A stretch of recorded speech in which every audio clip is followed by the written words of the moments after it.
everyone, welcome back to my channel. I hope you're all doing well. Thank you for coming back and tuning in to watch this video. So in today's video, I'll be talking about reasons why potential supervisors might not be responding to you. I've gotten quite a number of comments in the past where people are saying that they've been sending out emails to supervisors and they've not been responding to them. They've sent a bunch of emails and they don't know why they're not responding. So in this video, I will kind of address why I think they might not be responding. Now, this might not be the reason why they're not responding. There might be other reasons, right? But I feel like this might be the top reasons why potential supervisors are not responding back to your emails. The first reason I think is that they are very busy. Basically, they have high number of emails, right? They are supervisors, of course. These people are very, very busy. They have many things to do. They have research, they have grants, they have conferences, they also have students that they're supervising already, they have administrative things that they're doing, they have teaching as well. So all of these things together combined, they are very, very, very, very busy, right? Trust me that you are not the only one sending emails to one supervisor. Like, they have a bunch of emails that they haven't responded to. Apart from the one that that's for like potential students, they have like emails for their own work as well, right? So number one reason is that they are very busy, and that's why they might not be responding, right? So this video is very important because yes, they are busy, but I will tell you how to send emails. Even though they are busy, they will still want to read your emails, because they are busy, but they still read emails, right? They still attend to emails.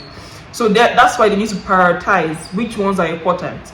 If you send an email to somebody that is not catchy, the heading is not catchy, even when they open it, they don't understand what you're saying, then of course they skip that or even delete it, trash it, and go to the next one, right? So in this video, I will talk about, first of all, what are the reasons why supervisors might not be responding, and also I would, give you a format of an email to send to a supervisor. I'll tell you how to tailor the email and also give you an example. So don't skip this video to the end, because all of these things are important to get to the end, right? Like I said, number one is that they are very busy. They have a high volume of emails to attend to, and they kind of don't have time to respond to it. Number two reason is lack of personalization or alignment. So what I mean by that is that you are not personalizing this email to suit this person you're sending it to, or you're not making it align to the person you're sending it to. For example, someone might be reaching out to a supervisor that is doing engineering, for example, right? And the person is talking about yeasts, culturing yeasts or doing cell culture. Do you see how that it doesn't align? Like in the email, once you write that, you have experience in cell culture or in growing microorganisms, and you're applying someone that's in engineering, they will just look at the email. They might not even read. They will just skim through, because they skim through these things, right? They will skim through it and they will just keep it. They will just probably trash it because it doesn't align with them. Even though you might actually have something that they want, even though you might have a degree in engineering, or you might have something that they want, because of the way you are not personalizing it to suit this person's interests, they don't read it, right? So another reason why you might not be getting a response from supervisors is that you are not really suiting the email to this person. Make sure you know their research interests, their research goals. Go to the website of the school. I have a video on how to get supervisors, or how to look for supervisors. It's on my channel. I think I will link it somewhere. Once you go to the person's portal or website, or whatever, you would see their research interests. They always have that there. They always have like a bunch of interests. It can be cancer biology, immunology, stuff like that, right? Make sure your email is suited to that interests. It aligns and it makes sense, right? And the way you formulate the email should not be that you are copying the person's paper, right, and putting it there. I was speaking to somebody recently, or I saw it somewhere, I can't remember, and the person was saying that one thing that they've noticed about students sending out emails to supervisors is that they literally just copy the name of the paper and say that I saw this paper, because of this paper you published, I want to be in your lab. It doesn't show that you read the paper. Don't just copy the paper and just put the title. Talk about the paper, like what did you see? What was in that paper that caught your interest? What was in the results? The methods? Was it the discussion? What did the person say? What did they find in the paper that made you want to think to be their students. It shows interest. It shows that you're not just coming to their lab just to immigrate or something, right? Because they know that they have this notion that students just want to immigrate from their country or leave their country and come, so that's one route they want to use. So it shouldn't seem like that from your email. You shouldn't be like desperate. No, don't just copy and paste. Personalize it. Like, they can even tell when you copy and paste from somebody else. I've seen someone that just copied and pasted the same email from another supervisor. The person did not even change the name. I remember I made that mistake one time. I was sending out a bunch of emails, right? I now copy and pasted. I forgot to change the name, right? And that was a problem. Like, if you're addressing somebody else with another name, of course they would not want to, like, no, nobody wants to accept someone like that, right? So make sure you take your time. It's always like, oh, you want to send a bunch of emails. Yes, it's true. Maybe one day you want to get like 20 emails sent out, right? But make sure you take your time. So it's not just maybe just one mini thing you do, right? You have to craft this email to suit the person that you're sending out to. Like I said, I'll put like an example at the end. Do not write dear sir/madam. Usually you want to do that because you might not know who the person is. But in this case, you must have done your research. You must have seen the person's profile, the person's papers, and know this person is a man or a woman. So if you're putting dear sir/madam, it shows that you did not do your research enough to know who this person is, whether it's a man or a woman, right? And do not even put dear sir or dear madam. Don't even put that. Put the person's name. I'll put an example again. Like I said, dear doctor, whoever this person is, dear doctor, dear professor, this person. That means you've done your research to know the person's name, the person's affiliation, the person's title, the person's doctor or professor. This kind of things matter. It shows that you have done your research. Like, you didn't just randomly just come up with one email that you'll be using is a generic email. They can tell when it's a generic email. They just know because it is not personalized. This is very important because, again, I've been getting a lot of comments and messages that, oh, I'm not getting response back. This might be why. Because they know they don't want students that don't take time to research about them. They want people that are interested in their work, right? So again, make sure to personalize the email you're sending and make sure it aligns with the person's interests for you to get a response. So the third reason why supervisors might not be responding is incomplete or poorly structured email, right? The email is poorly structured. Apart from the fact that the email, it wasn't tailored to the person you're sending it to, it was just poorly structured. The English was bad, or the English is bad, it's not in paragraphs, it's just very poor. Of course, nobody wants to read something that is not really written well. Like, the grammar must be good, it's well written, and it must be short. It must be concise, like it must be really short. It must be well written and short. It shouldn't be a long paragraph or a story of your life, or you grew up here and you grew up here. It's not a statement of purpose. Of course, that's different, right? It should be short, right? But it should have everything that it needs to have. That is one big thing. Like, people are really writing it very poorly, and it's just obvious that they are not taking their time to read it and proofread it. So the email should have everything that you need. You should have the school you went to. If you've published papers, you should have that there. The skills you've learned in your program, your previous program, if it's a BSc or an undergrad or a PhD, whatever, or a master's, whatever skills you've learned, that email should have that there. And again, you need to attach your CV. This email you're sending should not be the CV. You're not going to send them, I went to school in 2019 to 2022, and then I graduated in 2022, and I went to this school. And no. It's not like you are giving them a breakdown of your life. No, you are giving them the relevant information. If you have a very good CGPA, 4.7, 4.9, whatever, you're putting it there in that email. You can say that I graduated from this university, top of my class, with a 4.7 CGPA, where I gained this skill, stuff like that. You get it, right? So it should be very concise. It should be the ones that are very important. If you have skill in computational biology, that one is very good. Like, people are really looking for that. That's what they want to see. If you know bioinformatics, you should put that there. Machine learning, all of those things, graphic designing, web designing, those kind of things, they want to probably see those things, right? It depends on who you're sending it to, though, right? If you're sending it to someone that doesn't require those things, then you shouldn't. That's not necessary, right?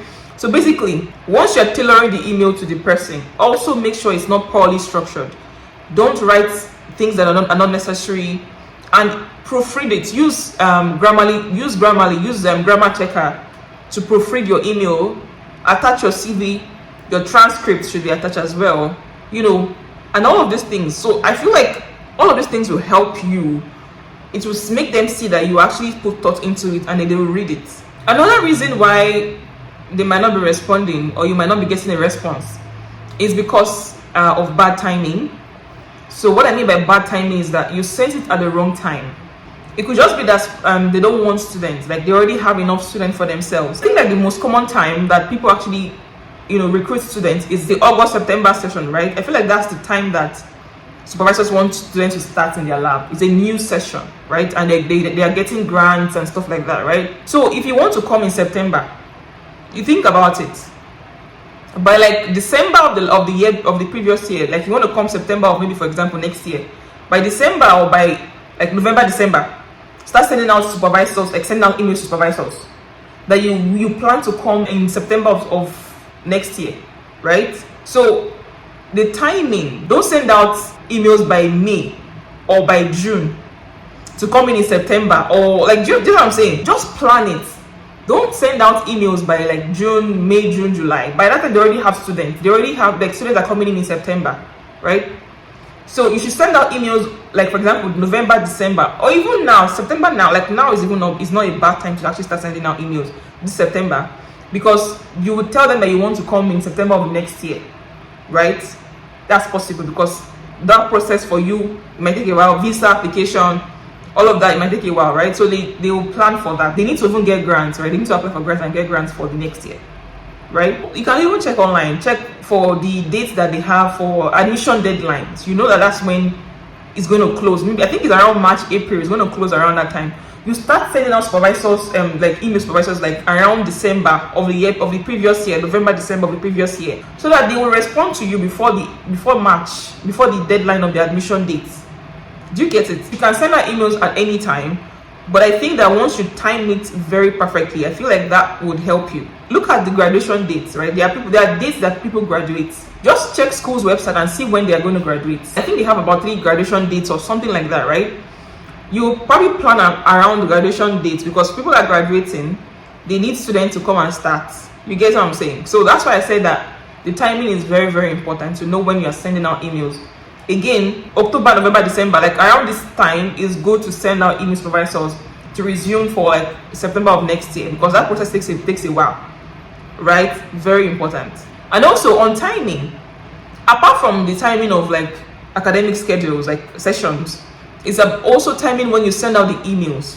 When you're sending out emails, it shouldn't be when it's convenient for you, just like that, right? It should be when it's convenient for them. For example, if you're in Nigeria, I think it's about 6 hours, 7 hours, sometimes 7 hours time different. It shouldn't just be random. Like, don't send it, for example, in the night in Nigeria, which is going to be like evening or afternoon here. Plan it in a way that it comes to their inbox first thing in the morning. When they come in, they see your email. That's the first thing they're saying. You know that, again, I said they have a bunch of emails, right? So when they come, first thing in the morning is to check their emails. Sometimes they do that, right? Plan it that you send it around 8 or 9 a.m. in the morning. That's the first thing they're saying. Or even 7 a.m. in the morning. I send it around 7 a.m. because some of them start early, very early, like 5, 6, 7, right?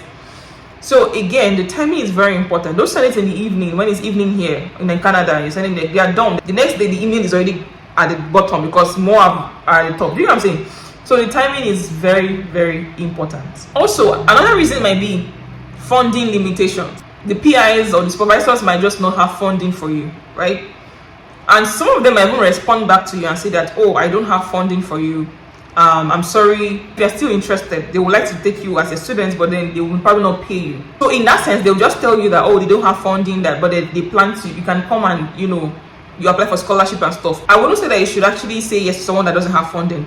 If you have the money to pay, okay, you can go ahead, but it might be tough if you come here and you are supposed to pay for yourself by yourself. That might just be somehow, Again, another problem might be that they don't have funding, and that's why they're not responding. So they just don't have enough money just to take students at that time. Another problem might be your qualifications. Like, you might not have what they want, right? Like I mentioned, I said that yes, there's a way for you to formulate your email address to align with the person that you're applying to. But again, You might do all of these things and your qualifications might not match what they want. Someone might be looking for someone that has a skill like computational biology or bioinformatics or web designing, and you don't have that. There's no way you can formulate and say that you have that. You don't have it. You can't lie and say you have that, right? So the way you formulate your email, you might match their interest, but they might be looking for, oh, web designing is not here. That's what I'm looking for. You get what I'm saying, right? It might not be your problem, or it might not be just because of anything, right? Just because they just want a specific qualification which you don't have, and that's why they're not responding. Another reason is that you might not be sending it to the right supervisor or to the right person. Make sure that the people you are sending these emails to, for the most part, prioritize those people that says on their website accepting masters or graduates or PhD or whatever it is say there. Prioritize those people and send them emails first before you send it to the people that don't have those kind of things, right? Because those people are the ones that actually need students at that time. Also, with that, some people are sending it to the wrong people, because someone was saying that as a postdoc, they receive emails from students asking them to be supervisors. And I'm like, of course, it shows that you're not, like, you didn't do your research well. It's not just, you don't send emails to random people that you see on their website. Postdocs don't have a lab. They cannot accept students. You don't send emails to postdocs. Someone even said that as a PhD student, they were getting emails from people to supervise them. It just shows desperation. The person was just desperate. It's somehow just make sure that the person you are sending this email to is someone that can supervise you, because if they are not, they will not respond to your email. That's probably why you're not getting a response. You are sending it to the wrong person. It sounds funny, but it's probably why. So I'll just briefly mention some tips to increase your chances of a response. I've mentioned most of them throughout the video, but I'll highlight them one by one, right? Number one, tailor your email to the specific supervisor. Like I said, make sure it aligns with their interests, and make sure it's personalized to that person. So tailor your email to match the interest of the supervisor. Number two, be clear and concise in your email. Make it very short, make it very brief, make it to the point. List your academic background, list your qualifications, list your skill, list your awards, whatever you have, but make it very short, concise, and clear. Of course, it must be written in the language that the person will understand. If I apply to someone that's in Turkey or someone that's in a different country, they might not understand English. Do you know what I'm saying? Right? So you must write it in a way that they will understand. So the email must be written clearly, and it must be in a language that the person will understand. English is always the one that everybody knows, right? So, but make sure the English is understandable. If you don't speak English well, you can't write well, make sure you just ask someone to help you write or proofread it or something. Make sure the language is well constructed. Number three, attach key documents. Attach your CV, your transcript. Those two things are very important. Attach them, and then I feel like, because if they read your email, right, and they are interested, maybe your email caught their attention, that's not all you are about. Like, you have other things that you've done. So attach your CV and your transcript. And if you can attach a summary of your research experience. If you have like a lot of experience that you could not have listed out all of them in the email, just attach a summary of them in the email as well. Show genuine interest in their work. Like I said, you can do that by highlighting some papers that you've read, what you found, how the paper changed your mindset, what you're thinking to do to follow up on the results from that paper. Just show genuine interest. Show that you've read and you went back to read, and then you have some ideas. They like to hear ideas from students, like, oh, I saw this, I read this, the results you showed was this, and I was thinking to look at it in this other direction. It shows that you actually thought about it and you sat down to actually, think about their work. So show genuine interest in your email. Now, follow up with the email. Very important. Send reminder emails, like follow up. If you send an email like in 1-2 weeks, like 1 to 3 weeks, and they've not responded, send an email, like a polite reminder email, like, oh, I just very polite, just very brief and polite. It's okay to send a reminder email, right? So just the email you sent before, just use that as a reminder. Just remind them that email. Don't send another new email. Like the one you sent before, just reply that one and then send, just to say that you're just kindly reminding them you're awaiting their favorable response, something like that, right? Don't send them email like after 5 days or 2 days or something. After 1 week, then you can send them an email, because that's like, I think that's the official time to send a reminder email to somebody, right? So the next thing is apply to multiple professors. Don't apply to just one person or two people. Apply to multiple professors that align with your interests, not just random people. right? People that are actually doing what you're interested in. Like I said, apply to them, to multiple professors. The first person you send to might not respond. That's a very big chance that they probably not respond. So you have to send to different supervisors from different schools, but they should all align with your interests. So the last tip I will give is that approach early career researchers, like approach the new PIs, like the new supervisors, because they're the ones that probably don't have students. So they're the ones you want to look at first, right? You will sit in the school, in the department website. If someone is new, you would know. You say that this person is an early career researcher, right? Someone that is considered an early researcher, I think, is someone that's been in research for less than 5 years, I think. So someone like that will still be fairly new, and they probably need more students because they're starting their lab from scratch. Do you get what I'm saying? So that the ones that will probably give you like a response very quickly because they're looking for students at that time, right? Just look at that. Make sure that you look at that, right? Doesn't mean that others that are bigger are not good or no. I'm saying that if you want someone that to respond to you quickly, those people are the ones that might do that because they are looking for students actively at that time. So yeah, I think that's all I will say for this video.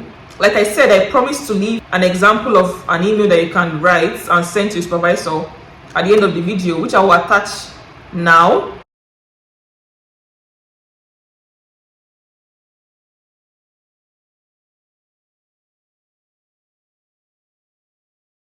But please do not copy and paste this this email like that, like the way I wrote it. The way, no, make sure it's aligned, it's tailored to the person. You know, like you saw there, put the person's name, dear doctor or professor, whatever, right? Like you saw, the email subject should be very concise and clear. It should be something like that, like I put there, right? With all of these things I've said, I feel like if you keep sending to supervisors like this, I feel like one person should at least respond to you.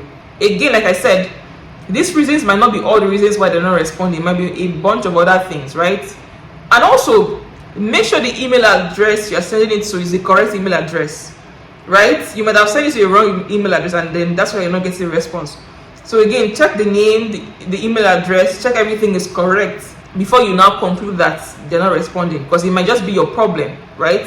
But again, like I said, it might just be that they don't have funding, they have enough students. It can be many things, right? Just keep applying. You know, you just don't know. Just keep looking at different schools. So I hope this video will help somebody out. At least I hope it's helped 1 or 2 people out. But yeah, thank you for watching this video. Recommend this video to someone. Like, please comment, please share, subscribe as well, and I will see you in my next video. Bye.